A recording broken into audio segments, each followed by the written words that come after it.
তুমি একটু থেমে যাও। তুমি কি জানো তোমার জীবনের সবচেয়ে বড় ভুলটা কি? অন্য কারোর সাথে নিজেকে তুলনা করা। সে এগিয়ে যাচ্ছে বলে তুমি পিছিয়ে নও, সে বেশি সফল বলে তুমি অযোগ্য নও। কারণ তোমার গল্পটা তোমার, আর তার সময়টা তার। আজ যদি তুমি নিজেকে কারোর সঙ্গে তুলনা করো, তাহলে কখনোই নিজের আসল শক্তিটা চিনতে পারবে না।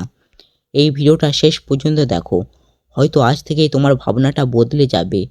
আজকের আমাদের গল্পের নাম হলো কারোর সাথে নিজের তুলনা করবে না। তো চলুন তাহলে শুরু করি আজকের আমাদের ছোট্ট একটি গল্প। একটি ব্যস্ততম শহর ছিল। সেই শহরটির নাম ছিল অমৃতপুর। বাইরে থেকে দেখলে একদমই সাধারণ শহর, চেনা রাস্তা, ভিড়ভাট্টার বাজার, আর মানুষ প্রতিদিনের ব্যস্ততা। কিন্তু এই শহরের ভেতর বাস করত এক তরুণ, নাম এক অনিক। অনেক ছোটবেলা থেকেই চুপচাপ প্রকৃতির ছিল। পড়াশোনায় সে কখনো খারাপ ছিল না, আবার খুব ভালোও ছিল না। স্কুল থেকে সে বুঝে গিয়েছিল এই দুনিয়া সবার, যেন কারণ না সঙ্গে নিজের তুলনা করে বেঁচে থাকে। দেখো, রাহুল ফার্স্ট হয়েছে, ওই মেয়েটা কত সুন্দর, ও তো তোমার বয়সে চাকরিটা পেয়ে গেছে। এই কথাগুলো অনেকের কানে প্রায় প্রতিদিনই বাজত। কলেজে ওঠার পর সেই তুলনা আরও বেড়ে গেল। সোশ্যাল মিডিয়ায় ঢুকলে কেউ বিদেশে পড়ছে, কেউ বড় চাকরি করছে, কেউ ব্যবসায় সফল হয়েছে, আর অনেক সে এখনও নিজের পথ খুঁজে পাচ্ছিল না। প্রতিদিন রাতে আয়নার সামনে দাঁড়িয়ে সে নিজেকে প্রশ্ন করত, আমি কি এতটাই অযোগ্য? একদিন অনেক তার সবচেয়ে কাছের বন্ধুর সঙ্গে দেখা করতে গেল। বন্ধুটির নাম সুব্রত।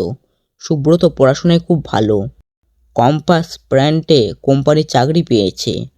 কথা বলতে অনেক হঠাৎ করে বলে ফেলল, তুই জীবনে অনেক তো এগিয়ে গেছিস, আমি এখনো কিছুই করতে পারলাম না। সুব্রত একটু হেসে বলল, তুই জানিস আমি তোকে সবসময় একটু আলাদা ভাবি। অনেক অবাক হয়ে তাকালো। আলাদা মানে? সুব্রত শান্ত গলায় বলল, তুই সবসময় অন্যদের সঙ্গে নিজের তুলনা করিস, কিন্তু কেউ তো এরকম হয় না। তোর লড়াইটা নিজের সঙ্গে, আমার সঙ্গে না। এই কথাগুলো অনেকের মাথায় ঘুরতে লাগলো। সে রাতে অনেক বাড়ি ফিরে ছাদে উঠে বসেছিল। আকাশে তারা ঝলমল করছিল। সে হঠাৎ খেয়াল করলো সব একসঙ্গে আলো দিলেও কারো আলো বেশি জ্যোতি, কারো আলোয় কম জ্যোতি। সবাই নিজের মতো করে জ্বলছে। সেদিন অনেক জীবনে প্রথম বড় সিদ্ধান্ত নিল। সে ঠিক করলো আজ থেকে কাউকে দেখে নিজেকে ছোট করবে না। পরের দিন থেকে সে নিজের ওপরে কাজ শুরু করলো। অন্যের সাফল্য দেখে হিন্নমুনো না হয়ে নিজেকে প্রশ্ন করত, আজ আমি কালকের চেয়ে একটু ভালো হলাম তো? অনেক আগ্রহ ছিল লেখাতে। আগে সে ভাবতো এতে কি হবে, এবার সে ভাবলো আমি এটাই ভালোবাসি। ধীরে ধীরে সে লেখা শুরু করলো। প্রতিদিন একটু করে। প্রথমে কেউ পড়তো না, তারপর একজন পড়ল, দুজন পড়ল। অনেক আর সংখ্যা গণেনি, সে শুধু নিজের উন্নতিটা দেখত। কয়েক মাসের পর সে বুঝতে পারল তার ভেতরে ভয়টা কমে গেছে। তুলনা করলে জীবন এতটা হালকা হয় সে আগে জানতো না। একদিন হঠাৎ তার লেখা পোস্ট ভাইরাল হয়ে গেল। অনেক মানুষ কমেন্ট করলো, এই লেখা আমার জীবন বদলে দিল।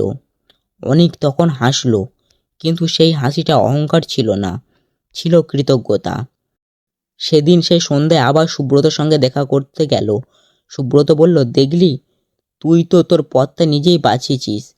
অনেক শান্ত গলায় উত্তর দিল, হ্যাঁ, একটা জিনিস বুঝেছি, তুলনা করলে শুধু দুঃখ বাড়ে, আর নিজে বোঝার চেষ্টা করলে জীবন বদলে যায়।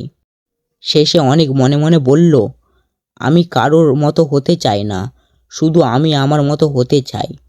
আর সেদিন থেকে অনেক সত্যিকারের স্বাধীনভাবে বাঁচতে শিখেছিল।